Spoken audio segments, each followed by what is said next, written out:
Good morning guys. After long time फेरि पनि यो जेपीटी ब्लग्स है।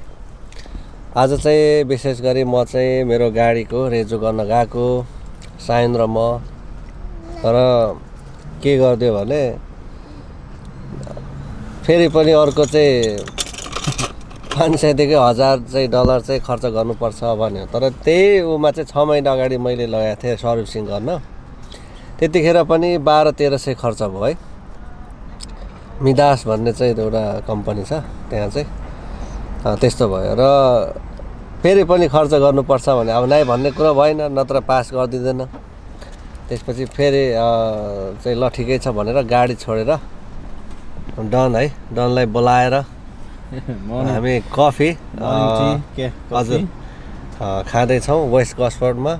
कफी चाहिँ one of the best coffee so far in west Gosford. तपाईँहरू west गस्फोर्ड आउनुहुन्छ भने चाहिँ यो ठ्याक्कै वेस्ट गस्फोर्ड ठ्याक्कै आउने बित्तिकै ठुलो एउटा यो आरएसएल छ बनाउँदैछ। आरएसएलको ठ्याक्कै अपोजिट सानो एउटा कन्टेनरमा कफी पसल छ। त्यहाँ चाहिँ एकदम बेस्ट कफी छ। यसलाई चाहिँ म एकदमै मेरो जहिले पनि खाने ठाउँ हो।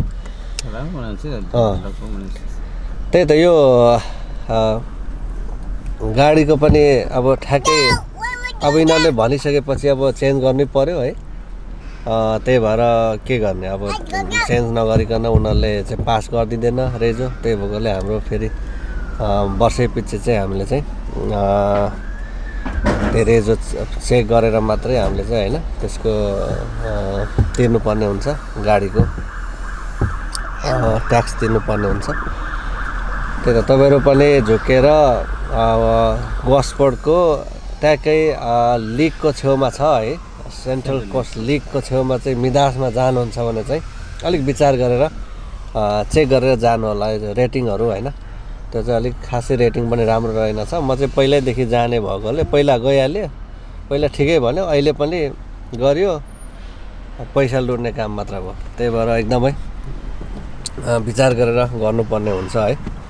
त्यही भएर अब उनीहरूले भनिसकेपछि त अब मैले ठ्याक्कै 1.5 वर्ष अगाडि त्यत्रो राम्रो टायर चेन्ज गरेको 4वटै, फेरि पनि चेन्ज गर्नुपर्छ भन्छ। अब 1.5 वर्षमा 400-500 को टायर है, त्यो पनि टोटल गरी 800-900 को टायर दुईपट्टि चाहिँ ऱ्यापफोको, त्यो तिरेर त कामै छैन नि, धेरै गाह्रो हुन्छ। त्यही भएर सबै बिजनेसहरू त अब राम्रो हुन्छ नै होइन। कोही चाहिँ अलिकति रेटिङ हेरेर हरेक कुरा हेरेर मात्रै जाँदा राम्रो हो। ल हामी चाहिँ कफी खाइरहेको छौँ। कस्तो छ कफी होइन? कफी सही छ।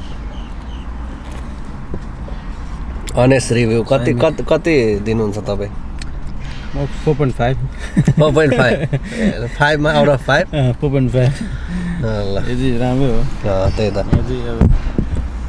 हामी चाहिँ अहिले गाडीमा बसिरहेको छौँ।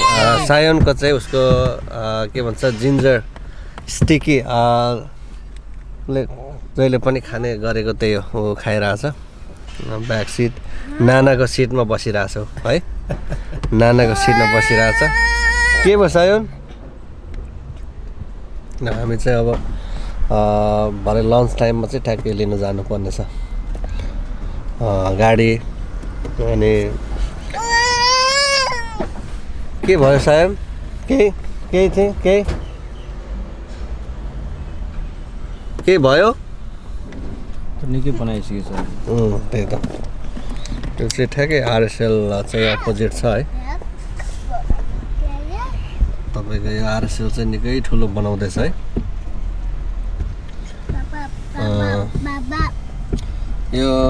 यो यतापट्टि सानो आरएसएल छ अहिले चाहिँ चलिरहेको। यो चाहिँ तपाईँको अब यो चाहिँ निकै ठुलो बनाउँदैछ आरएसएल। कस्तो छ? अब हामी कता जाने र? अब कता घरतिर जाउँ। के हामीलाई पुऱ्याइदिनुहुन्छ है? पुऱ्याइदिनु पऱ्यो। भरे फेरि 12 बजीतिर उसले फोन गरेपछि उ गर्नु न। तपाईँ के काम छ? जाउँ न त हाम्रो। ल काम होइन, मेडिकल जानु छ। ए कता मेडिकल? कुन मेडिकल? के होला? हजुर वाइमिङतिर। ए तपाईँको चेक गर्नुभएको? ए ओके ल ल त्यसो भए हामी चाहिँ अब लाग्यौँ सियु इन अ व्हाइल। यही है क्याफे चाहिँ क्याफिज भन्दो रहेछ है, क्याफिज भन्दो रहेछ। क्याफिज भन्दो रहेछ, खोइ के भाषामा हो खासै ऊ चाहिँ छैन। One of the best cafe west coast fort है। तपाईँहरू पनि आउनुहुन्छ भने लिनुहोला।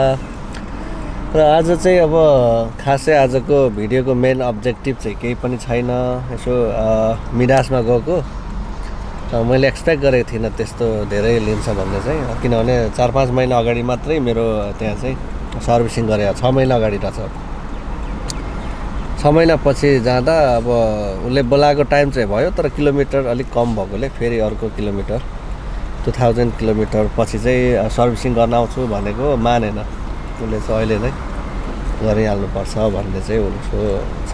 तर त्यो रिभ्यूहरू हेरेको सबले त्यस्तै लेखाएर छ, पहिला हेरिएन अलिकति, त्यही भएर रिभ्यूहरू पनि हेरेर जाँदा राम्रो चाहिँ हो। हाम्रो डन ड्राइभ गर्दै हुनुहुन्छ सिरियसली है। हामी यहाँ छौँ। सायन के छ सायनको हालखबर? राइट लु जाउँ न बिस्तार। कफीले छुट्टै मजा आउँछ। मजा हुन्छ नि त कफी खाँदै चाख्दै। यो चाहिँ तपाईँको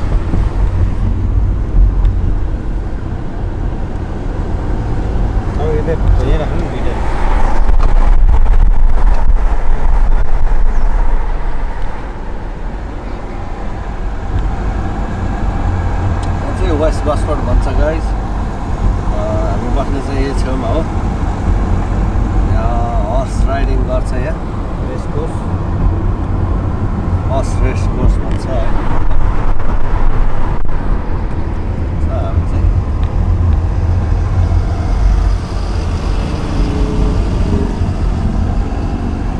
गस्फोर्ड चलेको रेस कोर्स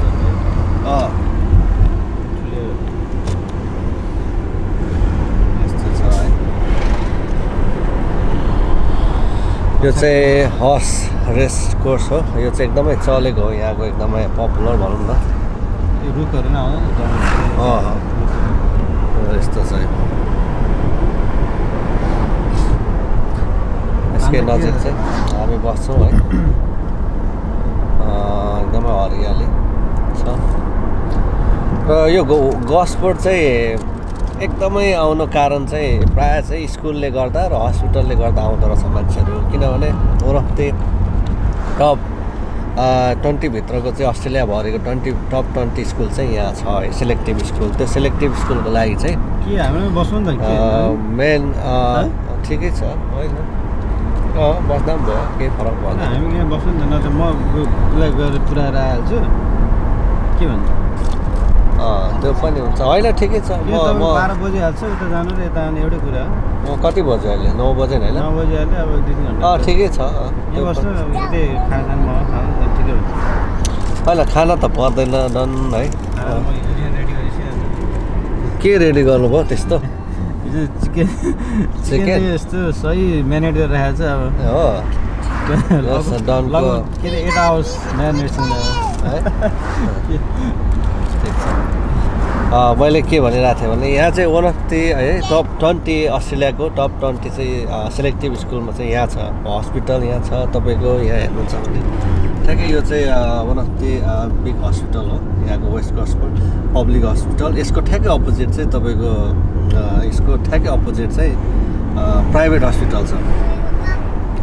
र यही हस्पिटलसँग जोडिएको ठाउँमा चाहिँ तपाईँको ऊ छ त्यो सेलेक्टिभ स्कुल छ। यो चाहिँ वान अफ द टप है 20 भित्र चाहिँ पर्दो रहेछ। त्यही भएर यहाँ चाहिँ एकदमै इन्डियन चाइनिजहरूको बच्चा मात्रै देखिन्छ क्या स्टुडेन्टहरू चाहिँ। त्यही भएर पनि यता चाहिँ आउनु कारण चाहिँ विशेष चाहिँ त्यो पनि रहेछ। र अर्को चाहिँ के भन्छ भने अब एउटा प्रोजेक्ट आउँदैछ यहाँबाट चाहिँ ठ्याक्कै 20 मिनटमा चाहिँ अब उता सिटी जाने फास्ट ट्रेन चाहिँ अब चल्दैछ। त्यही भएर पनि अब इन्भेस्टमेन्टको लागि पनि मान्छेहरू धेरै आउने गर्दछ। यदि तपाईँहरू पनि यताको बारेमा इन्भेस्टमेन्ट गर्दा कस्तो हुन्छ के हुन्छ त्यस्तो केही होइन क्वेसनहरू त्यस्तो केही छ भने कृपया खबर गर्नु होला अभियसली म तपाईँहरूको लागि केही हेल्प गर्न सक्छु भने म रेडी छु हजुर हामी वेस्ट गस्ट रोडमा छौँ 1.5 वर्ष जति भयो होला पोर्टमोरेबाट यता सरेको यस्तै छ आजको भिडियो कुनै पनि त्यस्तो खासै रिजन त्यस्तो अब्जेक्टिभ थिएन तर पनि बनाइहाल्यो अहिले चाहिँ अब ठ्याक्कै तपाईँको हाम्रो डनको आइसकेका छौँ डनको महलमा भिलामा है डन भिलामा डन पार्किङ गर्दैछ यस्तै छ अब 12 बजे चाहिँ गाडी लिन जानुपर्ने छ है अनि त्यसपछि तपाईँहरूलाई यस्तै छ कफी ल आजको भिडियो यतिमै अन्त्य गर्छु म साइनिङ आउट गर्छु गाइज अब हेर्दै गर्नु होला जेपिटी ब्लग जस्ट फर मेमोरिज है ल अहिलेलाई बाई भनौँ है बाई सायोन bye say bye bye bye सायोन बाई बाई गर बाई खोइ bye bye See you guys on next video.